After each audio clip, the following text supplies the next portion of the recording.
I think if you ever hit on that subject matter, you're going to get people going because, Of course. it's big subject matter. Mel Gibson says the end times timeline doesn't match what we were told. And the reason is, sitting in a book most Christians have never been allowed to read. He's been pointing at it in interviews for months, a prophecy Rome left out, a sequence the West rewrote, names, stages, a final age laid out in an order that doesn't line up with anything you heard in church. Gibson says once you see the real timeline, you can't unsee where you're standing on it. Gibson, who was born into a Catholic family and describes himself as very Christian in his beliefs, keeps circling back to one part in particular, the part nobody wants to repeat. Where the Western Bible ends. Start with a number, because the number is the thing nobody tells you in church. The King James Bible has 66 books. The Ethiopian Bible has 88. Those extra 22 books were not lost, they were not misplaced in some forgotten cave or eaten by time. They were copied carefully, deliberately, in highland monasteries in an ancient liturgical language called Ge'ez, by monks who believed the words were too important to let die. Ethiopia has been Christian since the 4th century, independent of Rome, never colonized, never forced through the same editorial process that shaped the version of the faith the rest of the world received. When the Council of Nicaea convened in 325 AD to decide which books would define Christianity for the next 2,000 years, Ethiopian monks were not at that table. They did not vote, they were not consulted, they simply kept what Rome excluded. And what Rome excluded was specific. They already had their scripture preserved in Ge'ez, they already had their own canon, broader and more ancient than anything the Europeans had ever seen. Ethiopian scholars say the council was terrified of one category of text above all others, prophecies that described the church itself becoming corrupt in the last days, prophecies that named the most dangerous false prophets of the end times, not as foreign invaders, not as pagan emperors, not as some distant antichrist crawling out of the desert. The most dangerous false prophets, according to these texts, would wear crosses. They would build cathedrals. They would speak the language of God fluently while standing for everything God stood against. A text that named the institution as part of the problem could not be allowed to circulate. So it was not. Rome kept what served Rome. Ethiopia kept the rest. Here's the part Gibson keeps circling back to in interviews. The Ethiopian Bible doesn't just contain extra books. It contains an entirely different timeline. The sequence of the end, the order of events, the names of the players. None of it lines up cleanly with what most Western Christians have been handed. The people the Western timeline names as the heroes of the final age are, in the Ethiopian version, named as the problem. That is what makes this dangerous.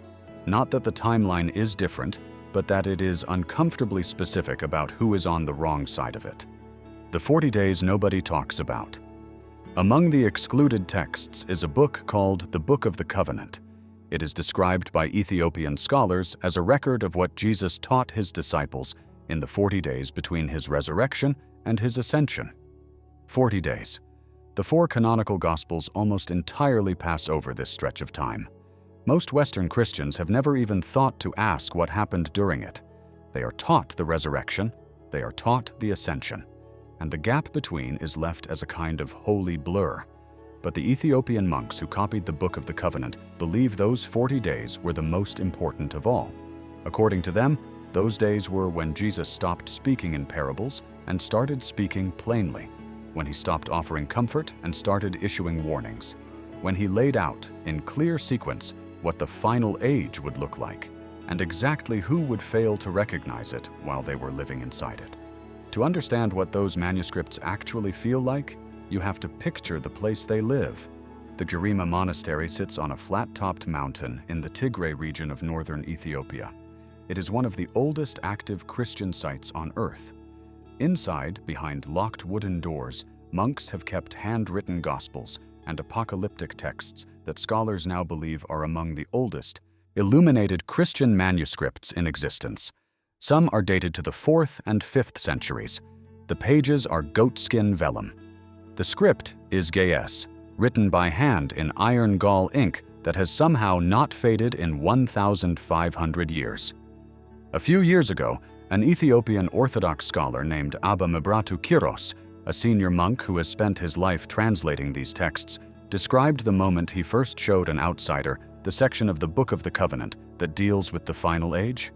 He said the visitor went silent, then asked very quietly why this text was not in their Bible. Abba Mebratu's answer, as he later related, was simple: because what it describes makes the institution that gave you your Bible uncomfortable. That's the witness. One monk, one manuscript on goatskin, one outsider asking the obvious question. The text Abba Mebratu was holding is not symbolic, not vague, not the kind of soft, reassuring language that institutions love to interpret 100 different ways. It is named, dated in spiritual terms, specific enough that the monks of Garima believe it is too dangerous to lose and too dangerous to release. A complete map. That is what these texts claim Jesus gave his disciples in those final 40 days. A complete, terrifying, shockingly precise map of the final age. Not a riddle to be decoded by future scholars. A map with named stages, with a recognizable sequence, with specific markers a person living inside it could check in real time to know exactly where they were standing. And Mel Gibson is pointing at that map. This is what it says: the slow death of conscience. The prophecy does not begin with fire from the sky. It does not begin with armies on the move or seas turning to blood. It begins with something far harder to track. The text calls it the slow death of conscience. Not an invasion, not a single catastrophe, a gradual cooling, the kind that happens so slowly no single generation notices the temperature has dropped. Jesus describes a world where truth is traded for spectacle, where leaders wear holy robes while their hands are stained with the blood of the poor, where the church grows larger and emptier at the same time, where his name is spoken in every room and his presence is sensed in none of them. When you see my name used to justify war, to excuse greed, to silence the poor, know that the hour is near. That warning is not aimed outward. It is not aimed at distant empires or pagan kingdoms or some future enemy not yet born. It is aimed inward, at the institution, at the people who carry his name most loudly. The most dangerous corruption of the final age, the text says, does not announce itself as corruption. It does not arrive in dark robes. It speaks his language. It fills his buildings. It uses his own words to justify the exact things he stood against.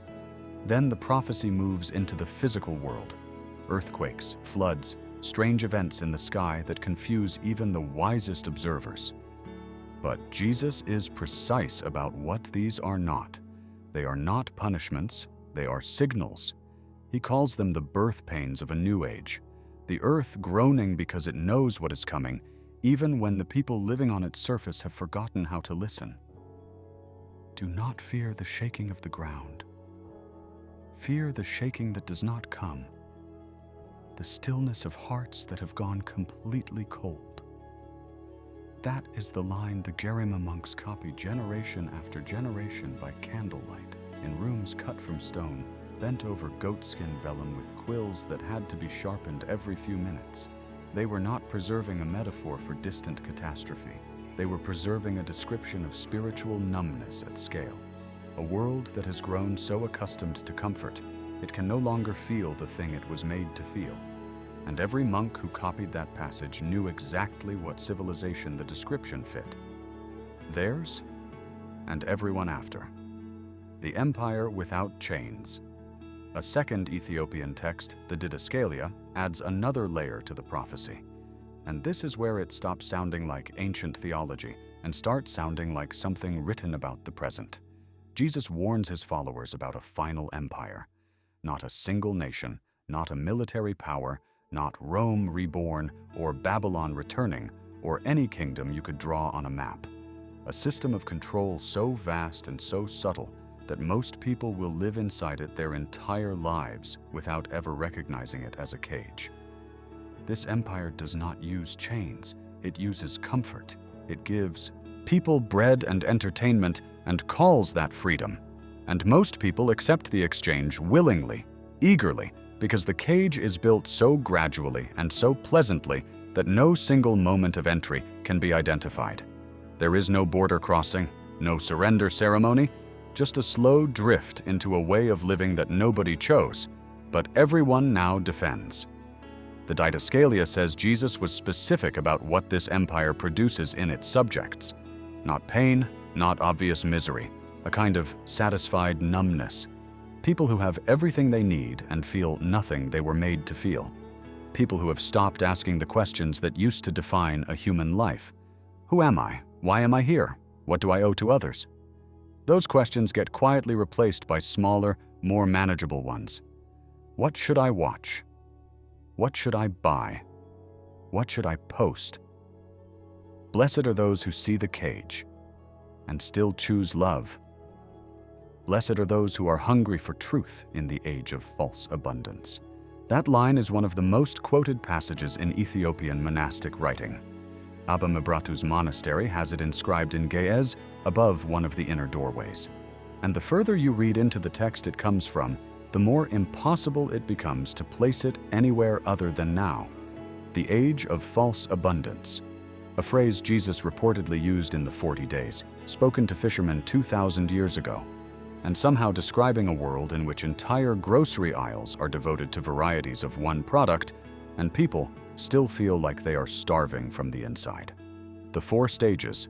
The Ethiopian texts record Jesus describing the final age in 4 stages. Not 4 vague signs, not omens to interpret. 4 named chapters of a story that unfolds in sequence. And once you hear the sequence, it becomes very, very difficult to locate it anywhere other than the world you are currently living in. The first stage is the age of forgetting. People stop seeking truth. Not because truth has disappeared, but because seeking it has become inconvenient. The noise of ordinary life fills every gap where the deeper questions used to live. Nobody decides to stop searching. They just get busy, and then they stop noticing that they stopped. The second is the age of spectacle. Entertainment replaces wisdom. Noise replaces stillness. Screens, performances, controversies, endless content fill every available moment of silence. The texture of life is arranged, consciously or not, to prevent the kind of quiet in which a deeper voice might be heard. Without stillness, that voice cannot reach anyone. And in this stage, that is increasingly the point. The third is the age of the false shepherd. This is when corrupt leaders claim the name of God and use it as a weapon. The most dangerous voices of the end times, the text says, do not come from outside the church. They rise from inside it. They speak of heaven while building empires on earth. They invoke grace to evade accountability. They dress the acquisition of power in the language of sacrifice. And most people cannot see it because the false shepherd does not look like a wolf. He looks like a man in a beautiful robe on a beautiful stage saying the right words. The fourth stage is what the Ethiopian texts call the Great Silence. Not peace, not rest, disconnection. A moment in history when the thread between heaven and earth grows so thin that even those who are genuinely searching can barely feel it. The presence people have always sensed in grief, in wonder, in prayer becomes harder and harder to reach. Not because it has withdrawn, but because 3 stages of accumulated noise have made humanity nearly deaf to it. You can hear it in the way people describe their own faith now. They use the same words their grandparents used. They sing the same songs, they sit in the same buildings, and almost universally, in private, they admit they feel nothing. The forms are intact, the fire is gone. That is what the Great Silence sounds like from inside. The part that should stop anyone reading this in their tracks is what the Ethiopian monks who copied these words actually believed. They did not treat the Great Silence as a future event. They treated it as a condition, something a civilization moves into, the way a person moves into despair, gradually, then completely. And the most terrible thing about it, Jesus says in these texts, is that people inside the Great Silence do not recognize it. They mistake the absence for normal. They have never known anything different. The stillness of God feels to them like the silence of a universe that was always empty. And then, at the deepest point of the great silence, the fire returns, not to destroy, to wake. Jesus says those who are awake in that moment, not those who were merely religious, not the comfortable, not the credentialed, but those who chose love and truth when the whole world chose comfort and power, will not be lost. He says they will be known by their scars, not their crowns. That is the moment the Ethiopian prophecy has been building toward this whole time. Not destruction, not escape, transformation. A burning away of everything false, leaving only what is real. And the people who chose the real thing, who paid the price for it, are precisely the ones who will recognize the fire when it comes, because they have already been living inside it. If this map is the one you've been looking for, subscribe now. The next chapter is the part Rome Buried, the section the Jerima monks marked as the most dangerous in the entire text, and you don't want to be reading it without knowing the rest is coming. The 7 seals of the heart. Before his ascension, the Ethiopian writings say, Jesus gave his disciples something called the 7 seals of the heart. These are not the cosmic seals of revelation. They are not events in the sky or disasters on the earth. They are internal, personal. The text describes them as the true battlefield of the final age, not fought between armies and nations, fought inside every human being alive. The first is the seal of comfort, the refusal to be disturbed by truth, the cultivated habit of turning away from anything that would require a different life. Comfort is not evil on its own, but when comfort becomes the highest value, when it outranks honesty, outranks love, outranks the willingness to be wrong, it becomes a seal. It closes something off. The second is the seal of pride, the belief that one's understanding is already complete, the assumption that what is already known is sufficient, that nothing new could challenge it, nothing deeper could lie beneath it. Pride does not look like arrogance. It looks like certainty. It looks like a person who has stopped asking questions because they are satisfied with the answers they already have. The third is the seal of fear, the worship of safety above all else, security chosen over conscience, silence chosen because speaking would cost something real. Fear masquerades as wisdom. It calls itself caution, but when it chooses the safe path at the expense of the true one, it closes another door. The fourth is the seal of distraction, every available moment of silence filled, not out of hostility toward God, but out of an unrelenting preference for noise, music, content, conversation, stimulation, anything other than the quiet in which something difficult might be heard. This is perhaps the most socially acceptable seal of the 7.